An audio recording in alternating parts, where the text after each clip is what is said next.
Welcome to the riskadvisor.com podcast. I'm Sal LaFurry, and I'm here with my good friend and co-host, Jim Henry.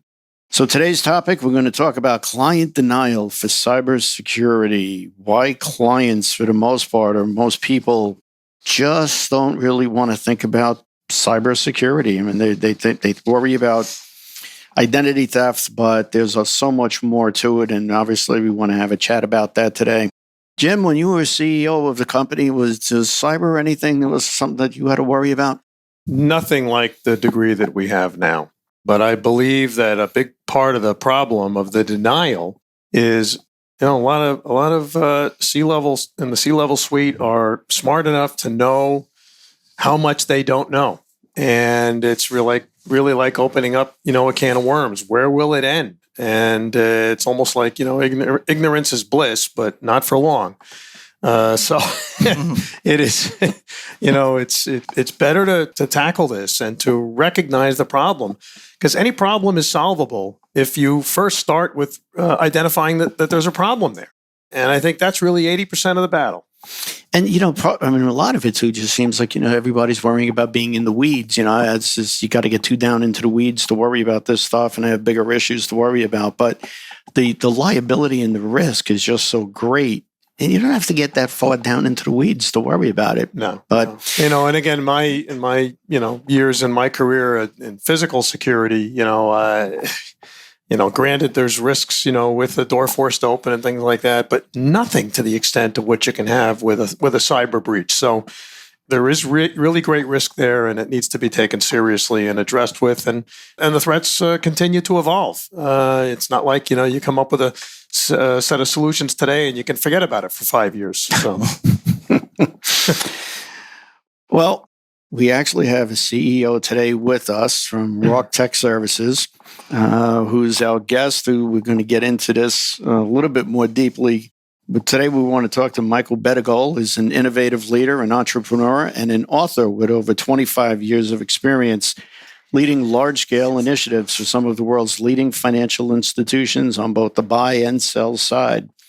Recently, Michael was the president and chief operating officer of a $1 billion quantitative trading firm, where he ran all operations, non-trading activities, including compliance, technology, human resources, investor relations, legal, and market data administration.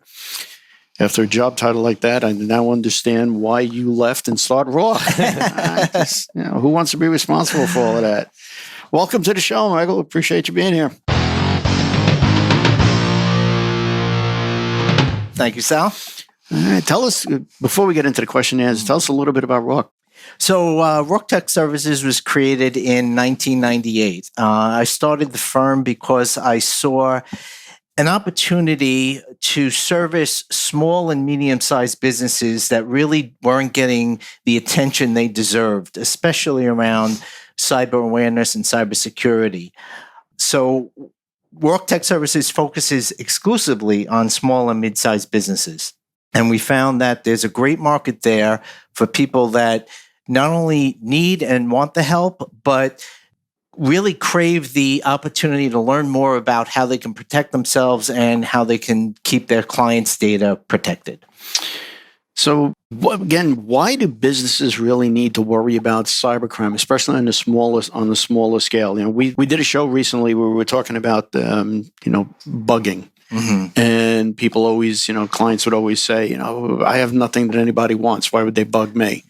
Right? Similarly, I'm thinking it's got to be in your world. It's got to be a similar thing. Cybercrime. Do they really believe that they could become a victim? So why should they be worrying about it? I think you hit the nail right on the head. A lot of small and mid-sized businesses are in denial about cybersecurity because they believe that they're either too small, that hackers wouldn't want to look at them, or they have really nothing of value that a hacker could steal and then sell. And nothing could be further from the truth. So, having said that, what do you see as the biggest cybersecurity threat now?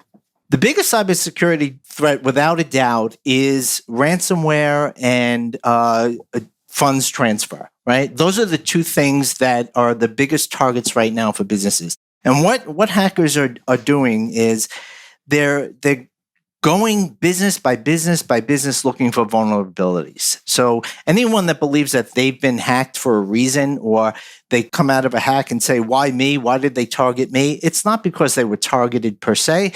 It's because hackers just go along and look for vulnerabilities. When they see it, they exploit it. So what they'll do is they'll enter into an organization, and they may sit there for months, and without, unbeknownst to the owners of the company, and they'll collect data. They'll understand the patterns. They'll understand the colloquialism. They'll understand all of the habits that are passing between the users. And then at the right moment, they'll slip in an email that says, hey, I changed my account number. Hey, can you wire it here instead of here? And it really tricks people into this false sense of security. And it's really important that people stay aware of these different things and understand that you can have a hacker inside your business long before the hack even becomes apparent. Is it similar to in cyberbullying cases, cyber stalking cases? It's not one-on-one anymore. You can have, one perp could be stalking 5, 6 people at a time, sometimes more. Is it similar in that case? It absolutely is. I mean, hackers are smart enough to know these days, and they've become very sophisticated. They're smart enough to know that if they hack into a small business and they ask for $5 million, they're likely not going to get it. The company will sooner go out of business before they pay anyone or could pay anyone $5 million. So what do? They ask for $2,500 or $5,000, where the owner is more likely to pay it off and make the problem go away and avoid the embarrassment and just get the problem out of the way. So in order to make money on a larger scale with $2,500 or $5,000 ransom, they have to target hundreds, if not thousands of them to make that add up. So that's what they're doing. They're going after all these small businesses, but they'll go after as many as they can at a time. It's kind of like direct mail marketing. You put enough out there, somebody's going to respond. Right. Yeah. And these hackers are very sophisticated. They have help desks. They have people that will educate you on how to transfer Bitcoin. They have negotiators. They have scare tactics. So they're very sophisticated in what they can do. Yeah. So, Michael, as we were talking during the pre-show, we were talking about how culturally, the buying dynamic has changed from pre 9/11 to post 9/11, when people were looking to be thought leaders and buying the latest shiny object to make it look like that they were advanced and preparing themselves against threats and terrorism, and then economic downfall of 2008, and all of a sudden, there's only 2 reasons companies spend money. One of is ROI, or return on investment, or compliance. So coming from the financial world, that's one area where compliance has put down some early roots and driven some behavior. Can you get into some of the industry-specific examples of that? Sure. There are more and more compliance regulations coming down to protect cyber criminals. Yeah, exactly. Because so much more data is going electronic. And with that happening, there are more and more regulations that are coming up to protect that data, right? And what companies are forced to do is to take the necessary and reasonable precautions that would safeguard not only their own data, but client data. And 2 examples of this are the GLBA Act of 1999, where it said financial institutions have to safeguard their clients' data. And there are penalties if you don't. And there's also the HIPAA, right? So that's safeguarding the personal identifiable information of different people that come into doctor's office and so forth. So what many people don't realize is that you can have a HIPAA violation just by losing a laptop or losing a phone that doesn't have the proper security on it. And the fines can be significant. They can go up to $500,000 for one HIPAA violation. Wow. Yeah. So it's important that even small accounting firms, private equity firms, they understand that there is a real threat to them from hackers, because they know they can get in there and ask for $5,000 or $10,000 and they're likely to get it. But there's also a threat that if they fail to protect their clients' data, one, it can wind up on the front page of the New York Times, which is the last thing you want for any business. And two, you could be in violation of a government or federal law that's going to cause you to have fines or pay restitution to victims. So there's a litany of cyber bills that are floating around Congress, some in the House, some in the Senate, all of them entangled with all sorts of generally political poison pills to intimidate the other side or to get them to sign up to something they didn't read. Wasn't that the way all bills get passed? Yes, yes. Yeah, thanks. So, is there really any hope for some sustainable, coherent, holistic, cyber regulations? Do you see, and until we get past the election and get some clarity with regards to one ruling party? Well, notwithstanding the election and the regulation that will come or should come, the businesses should take their own self-initiative to protect their own data. And whether or not regulations come down or not, it's just good best practice to ensure that you're doing everything within reason to protect the data of yourself and your client. And this way, if a regulation does come down and has teeth, you're already protected. I would think it's not if, but when. And I know in New York, we post 9/11, local law 26, which for the audience that's not in New York is really a regulation for safety in Class A buildings and what have you. And even before the regulations passed, the Department of Buildings and is enforced now by the fire department, there was visibility to what those requirements were going to be, with regards to stairwell passage and markings and things of that nature. So I think you're right, because, once the bill's passed, then it's going to be a hurry up of how do we get the resources in here to do all this stuff right away? We're behind the eight ball. So, it is not if, it's when this does come.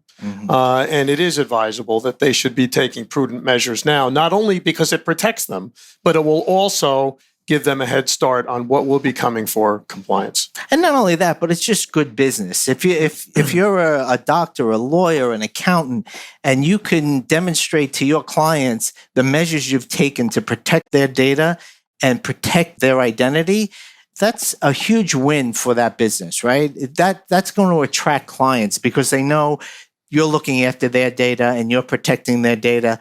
And that's something that's very attractive to a potential client, I think. Wow. All right. Well, that's going to take us into our next segment, which these are the topics we actually want to get into in a little bit more depth. But first, we want to remind you that you're listening to the Risk Advisor podcast, hosted by Jim Henry and myself, Sal LaFreri. We invite you to comment on our blog at theriskadvisor.com. and to subscribe and follow us on our social media like Facebook, Instagram, and Twitter. If you happen to be interested in having one or both of us speak at an upcoming event or would like to consult with us, please go to our webpage at theriskadvisor.com to set that up. So we end segment one. We're coming into segment two, and we want to talk about how businesses can protect themselves. And things that, what do they need to understand with respect to either legal obligations or extended steps they may take? So maybe you could walk us through the process. And I think, you had mentioned that, you start off with trying to assess the risk. Right. So that's always the first step, because a lot of businesses don't know what they don't know, right? So the first step is to assess the risk, right? Understand where you have vulnerabilities, what regulations are in place for your business, and understanding what the road is to compliance. So the first step is always to assess the risk. After you assess the risk, you have to mitigate the risk. So you take the necessary steps to close those vulnerabilities, make sure you meet compliance requirements, and have an understanding of where or when you might have another vulnerability or risk. And then it becomes a business decision of, are we going to accept this risk or are we going to mitigate it further? And then finally, you monitor the risk. So you constantly monitor, you train your users, you conduct training, you conduct perimeter tests, you do all sorts of things to make sure that you are constantly monitoring those vulnerabilities that you mitigated in step 2. So when from the process between assessing the risk to the point where now you have to go in and mitigate that risk, that's an incredible vulnerable period that you're in, right? Because you're in an almost, you go in to do the assessment and you look and you go, oh shit, I'm in trouble. Right? Yeah. Now I got to mitigate this. Yes. Right. What's the standard sort of time frame on something like that? I mean, does it depend on what you find? There are 2 factors, right? So obviously, when we go in there and we do an assessment, it depends on how many devices we have to look at, how many physical data centers we have to look at. But also, there's the appetite of the business to either move quickly or move a little bit more slowly. And a lot of that rests on the tolerance for inconvenience. I'll give you an example. We may find that there is a security vulnerability if users' workstations are not blacked out after 10 minutes or 15 minutes of non-activity, right?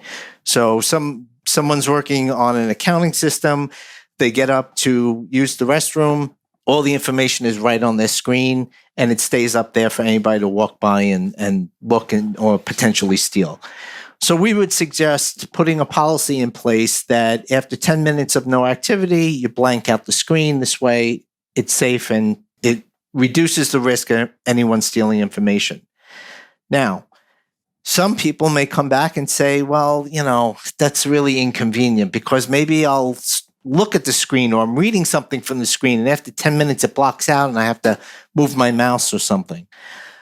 There may not be a tolerance for that. So they may say, let's do it every 45 minutes or 60 minutes or 30 minutes. So the ability to press on with measures like that to put them in place really depends on the tolerance for that inconvenience. Another example is two-factor authentication, right? So when you log into your PC and you enter your username and password, their two-factor authentication would send a code to your cell phone, and you would have to press OK to further enter your PC. That may be inconvenient for people because it's a second or third step that they have to take. But again, if you're the only one with your cell phone and a code comes, you're the one that's permitting yourself to get in. If you're away from your computer and you suddenly see a code popped up and you're sitting on the beach, this is not me and somebody else has got my password and they got in. So it's things like that really depend on the business to make a decision on how quickly can we move from a very convenient and relaxed atmosphere at the office to a more regulated one that's more secure. But I would imagine that, most employees now in their own in their private lives with banking and whatnot, they understand this now because all the banks are using the two-factor authentication to get into your accounts and whatnot. So I would imagine that the pushback on inconvenience for this is a lot less than it was a couple of years ago. It certainly is a lot less, but you would be surprised at how many people don't yet adopt two-factor authentication even on their Amazon account, which is available. Right? Mm-hmm. And it brings up another interesting point, which is due to COVID and everyone working from home, businesses now have to not only be conscious of the security in their offices on Madison Avenue, but with everyone working at home, you suddenly have a vulnerability at somebody's home because depending on how they're remoting in or conducting the firm's business, they may have a huge hole in their home computer that wasn't patched by the company and is open to exploitation. So if you're working from home and you're on your home Wi-Fi, even if you're on and you're working on it and you've done the two-factor and you're in, and your spouse is on a computer on the same Wi-Fi that's wide open and problematic, you could be at risk. Absolutely. Once they get in, they can exploit every device and all of the data on that network. So it's really the weakest link is what they're going to go after. So an unsecure Wi-Fi or a user that is not using two-factor authentication or doesn't use a password or doesn't use a strong password or complex password, that's where the hackers are going to go and look for those people to exploit. I know we didn't cover this before, but I'm just thinking about it now with regards to passwords. Is there any like password keeper or anything like that you like, you recommend or? Absolutely. I think, first of all, passwords are becoming a thing of the past, and we're moving to passphrases, right? So instead of a word with maybe a character in it or lowercase and uppercase, we're moving to passphrases like the title of a song, or crazy phrases like, green hair on Liberty Island, things like that. But it's very difficult to remember all of these different complex passwords or passphrases. Right, because you can't have one password for everything. Exactly. Once you give it up, you gave it up. That's right. They have the keys to the kingdom. So, yes, we always recommend the use of a password manager like Dashlane, OnePass, LastPass. These are all tools that will sit on your operating system and your mobile phone and allow you to store your passwords for different sites. Not only that, but it will help you to log into those sites. And a lot of these have password generators. So, for instance, my password manager, when I go to a new site and it asks me for a password, I just click generate password and it generates a 24-character password that I don't even know. And I never need to know, because when I go back to that website, it will log me in automatically. So it's very important to move away from my dog's name, my birthday, all the things that you post on social media anyway, and go to a password manager that's going to help you not only store your passwords, but generate complex ones. I always love when they do and women do this all the time, and I'll probably get dinged for being sexist, but women do this all the time. You see the name and like the month and day of their birth, and they're like 0509, and you're like, really? Gee, I know now. I know first name, last name. I know about your approximate age, and now I got your birthday. All right. So I guess back to the risk assessment. What are the typical components of your risk assessment? So what we would do is we would go in and we would look at different areas of an organization. So the first thing we want to do is look at physical security, right? Do you have a wide open door? Is your server room, your data center, your closet where all of the computers are, is that wide open for anyone to walk into? Do you have a key, a physical key, as opposed to like a fob that will record, this was Michael and he came in on August 25th at 1:30 p.m. So after we look at the physical security, we'll look at things like, is there a firewall in place with the appropriate rules? Is there the operating system, are they getting regular updates and security patches every month? Is multi-factor authentication in place? Do they have a complex password policy? Are they backing up? Are users trained on security awareness? What about mobile phones or mobile devices? Are there passwords on those? Is the firm using encryption?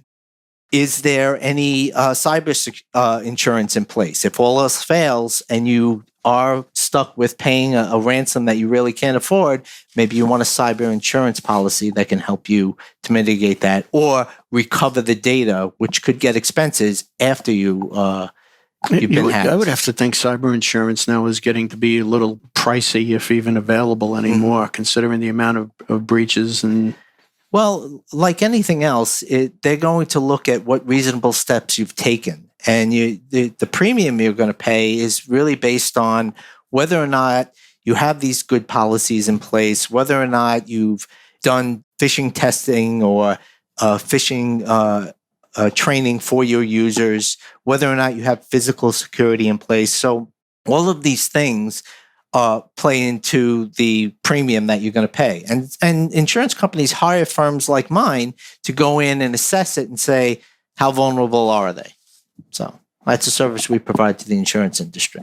Well, that tees us up well for segment 3, where we'll get into the logistics of the assessment and the remediation. Mm-hmm. Remind everybody you are listening to the Risk Advisor podcast, hosted by Jim Henry and Sal Lafreri. We invite you to comment on our blog at theriskadvisor.com and to subscribe and follow us on our social media on Facebook, Instagram, and Twitter. If you are interested in having one or both of us speak at an upcoming event or would like to consult with us, please go to the webpage at theriskadvisor.com to set that up. So, how does one get started with the cyber assessment, and how much does it cost?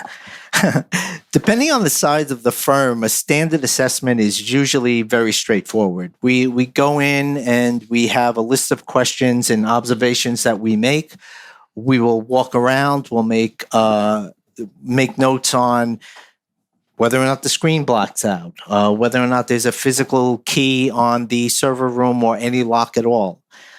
So we go through a checklist, a very comprehensive checklist of items that we look at. And we do this for free, right? So we'll come in and we'll assess you and we'll give you a report based on what we think your vulnerabilities are and where you might be at risk for a cyber breach. And once you have that report, then we'll work with you to mitigate them. Now, that checklist, just for those listening, that checklist is going to be available in our show notes section when we post the show. So if you go to the website, open the show, and you go down to show notes, you'll get to see what Michael's talking about. So once the assessment is complete, we will go in, we'll present the report, and then that starts the conversation with the business owners about what steps do they really want to put in place. Do you want to force all of your users to have complex passwords that expire every 60 or 90 days? Do you want to black out the screens every 30 minutes of no inactivity? So we'll have these discussions. They'll ask a lot of questions about, well, what if we try that and we don't like it? How difficult is it to change back? Or can we do this a different way? Once we reconcile all of those questions and we have a good agreed understanding of how to proceed forward, we will then go in and we will implement the policies, we'll contact the right people to put the right locks on the doors, we'll train the users to understand what a phishing attack looks like. So we'll do all of the necessary steps. It usually takes about a month for a small to mid-sized business to do the assessment and then to mitigate the vulnerabilities. So the owner really is party to the remediation solution and how disruptive it is, so that they can not only gauge the return on the investment and the disruptiveness, but can message it out to their people so that they are properly prepared and have minimal pushback. I guess that's really important to make this successful. It's got to be a team effort. It's got to be a team effort, and it's something that you should be very proud of if you go through all of these steps, especially if you train your users and you make them more cyber aware. This is something you can tell your clients and really use as a selling point to say, I'm on top of this. And if you entrust your information with me, you can be sure that I'm going to keep it protected. So there's got to be industry-wide, like certain standards that need to be met or certain protocols that have to be in place for certain industries, right? Right. A security company wouldn't necessarily have consultancy wouldn't necessarily have the same standards as a bank. Correct. Right? Yeah. There are different regulations. There are different best practices in different industries, whether you're an accountant, a lawyer, or a doctor. But universally, there are certain standards that every business should meet. And these go along with some of the best practices that will be on your show notes around having complex passwords, adopting multi-factor authentication, instituting a firewall, using encryption, having regular user training sessions. All of those are just common and universal to across all industries. So one of the things, and it's similar in the cyber world, I'm assuming, is occasionally we get asked to do red teaming, where someone wants us to test their security posture. Mm-hmm. And it's sort of, in retail, they do it, with the buyers, right? Somebody goes in and they play the role. We've done similar things where we tried to gain access to a facility in red teaming. Mm-hmm. Talk to us a little bit about, penetration testing is what you guys call it in your world. Mm-hmm. Tell us a little about penetration testing and what you do. Sure. So we will coordinate with the business, and we will do a penetration test, which is really an ethical hack, right? So we will try our best. We'll use our security experts to try and break the firewall, to try and break a password, find a user that we can send an email to and trick them into handing over their credentials. And we will run this test to see, right after mitigation and after monitoring is in place, we'll run this test to see if there are any holes that have to be closed. And this can get very rudimentary, or it could be very, very invasive, and could take, you could run up, $100,000 perimeter scan and test and penetration test. But politically, how do you deal with it? Because somewhere along the line, you're pissing somebody off, right? Whether it's a director of security or the IT director or mm-hmm. The CISO or somebody. I guess I'm stumbling through the question for you, but do you find in your world there's a lot of collaboration at the C-level, or is it where the CEO comes in and says, I want this done, mm-hmm. and you go in, you do it, and all of a sudden, the CISO is there with egg on their face, looking at it, going, we were wide open, we were vulnerable. Right. It really depends on what you want to test. A lot of small and mid-sized businesses will outsource their IT, right, to a managed service provider. And sometimes the CEO of a company will say, I want to test if they did a good job. So they won't collaborate with the IT provider, and they'll say, we're going to run this penetration test and see if we can really get in.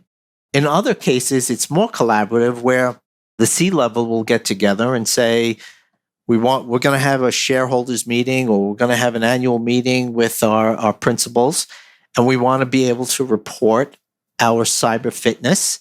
So let's run a test and let's see if we can proudly say that we are cyber fit. So that will be a more collaborative effort, and independently, a third party would then come in and audit and see if they can get in and what vulnerabilities exist, and that just gives you a grade mark. But you're right. Depending on the test, the head of security could be put on the hot spot, right? And look very bad if someone got in and caused disruption. So if I outsource my IT, mm-hmm. and that means another company is running the servers and running my mail and running my voicemail and holding all of our documents and whatever. Does it make sense for me as the company that's outsourcing that? Do I rely on them? Do I still need the assessment? Absolutely. Because when you outsource your IT, you're not handing over your documents and your credentials and all of that. A good managed service provider is going to partner with you.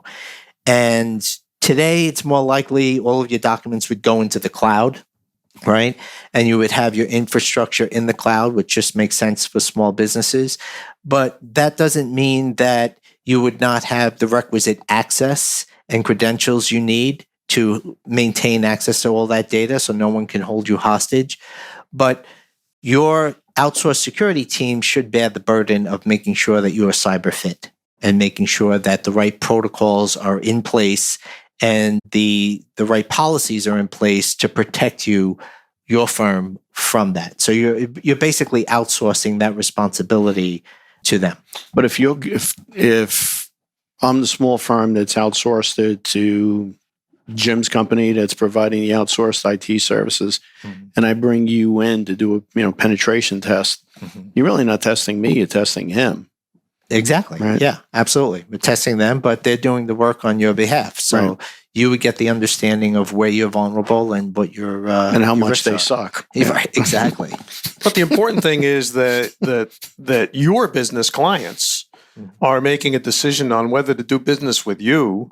That includes your IT, whether it's in-house or outsourced. That's right. And I think the awareness of the threats of cyber threats to the customers of those companies is now enabling companies that are making that investment, even aside from compliance, to monetize that. Yeah. And we're seeing in physical security, we're seeing some consultants, that are requiring a certain degree of cyber hygiene and practices and adherence and policies by the security systems integrators and by the manufacturers, to see that they meet a certain level of standards and experience and whatnot in that space, or they're not even including them on potential projects or RFPs going forward. So there again, you can get a return on that investment. It's just not all pain with no gain. Exactly. And, sometimes I use the analogy of the letter in the restaurants, right?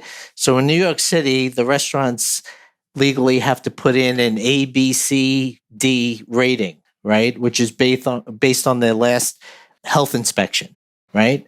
Now, I can tell you, anyone with a C rating or even a B rating, people are going to walk by and say, oh, I wonder what that violation was, right? But if it has an A, you feel comfortable going in there and knowing they have a good health inspection report. And it's the same thing with cybersecurity. If you know that the firm you're doing business with is cyber fit, they have good policies in place, they have a good record of not being hacked, they train their users on a regular basis, they conduct monitoring, that gives you a level of confidence that you can do business with them and you're not going to be put at unreasonable risk. This is kind of interesting. Wish we had a little bit more time, but we do want to thank you for coming with today and chatting with us about this topic. And we would just want to remind everyone that you've been listening to the Risk Advisor podcast hosted by Jim Henry and me, Sal LaFreri. We're going to ask you to subscribe to the show and like us on our social media sites like Facebook, Instagram, and Twitter. If you're interested in having one or both of us speak at an upcoming event or would like to consult with us, please go to the webpage at theriskadvisor.com and set that up. Remember, you can hear the show on your favorite podcast platform, YouTube, and of course, you could stream it at theriskadvisor.com. Thanks again for listening, and we hope you tune in next week.